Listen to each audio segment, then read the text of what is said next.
আপনারা জানেন যে আমাদের রাজ্য সরকার জনকল্যাণমুখী কাজ আমাদের ত্রিপুরা রাজ্যে প্রত্যেকটা জায়গাতে নিয়েছে।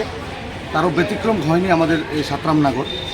তো আমাদের এই সাতরামনগরেরই একটা অংশ 29 নং বুথ, সেই বুথের আমাদের যে হাওড়া নদীর হাওড়া ল্যান্ডের পাশে যে বসবাসকারী যে আমাদের কিছু লোক বসবাস করে, ওই জায়গার মধ্যে হয়তোবা আমাদের রাস্তা একটু চওড়া করার জন্য সরকার তরফ থেকে একটা প্ল্যান নিয়েছে। তো সেই প্ল্যানটা পরিপূর্ণ করতে গিয়ে হয়তোবা আমাদের কিছু অংশের লোকের কিছু ক্ষয়ক্ষতি হচ্ছে।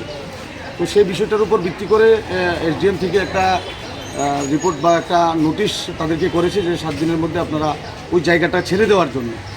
তো আমাদের মূল বক্তব্যটা হলো যে আমাদের যে এই লোকগুলা থাকে আজকে প্রায় কেউ 30 বছর, কেউ 40 বছর যাবৎ ওই জায়গাতে বসবাস করছে। কেউ রিক্সা চালায়, কেউ যুগালি কাজ করে, কেউ অন্যের বাড়িতে বাসা বাড়িতে কাজ করে, কেউ অন্যান্য ছোটো ছোটো কাজকর্ম করে তাদের সংসার প্রতিপালন করছে।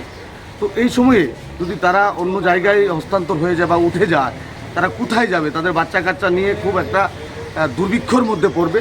তো আমরা সেই বিষয়টার উপর ভিত্তি করে আমরা আমাদের মাননীয় মেয়র, যিনি আমাদের সাতরামনগর বিধানসভা কেন্দ্রের মাননীয় বিধায়ক আছেন, ওনার কাছে আমরা গিয়েছিলাম তাদেরকে নিয়ে।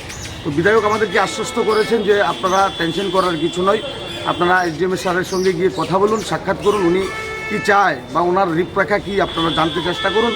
জানার পর বিষয়টা আমাকে জানাবেন। আমরা বাকিটা কিভাবে তাদের পাশে দাঁড়ানো যায় সরকারের তরফ থেকে আমরা 100% আমরা সহযোগিতার হাত বাড়িয়ে দেব। সে আশ্বাসটুকু আমাদের মেয়র সাহেব বা আমাদের সাতরামনগর বিধানসভা কেন্দ্রের মাননীয় বিধায়ক আমাদেরকে আশ্বস্ত করেছেন। তার জন্যই আজকে তাদেরকে নিয়ে আমরা এসডিএম সাহেবের সঙ্গে সাক্ষাৎ। আমার সঙ্গে উপস্থিত এখানে আছেন আমাদের 29 সাতরামনগর মণ্ডলের 29 নং বুথের বুথ সভাপতি আমাদের কাজল, আমাদের ডাকনাম কাজল সরকার, এবং আছেন আমাদের বুথের অন্যান্য।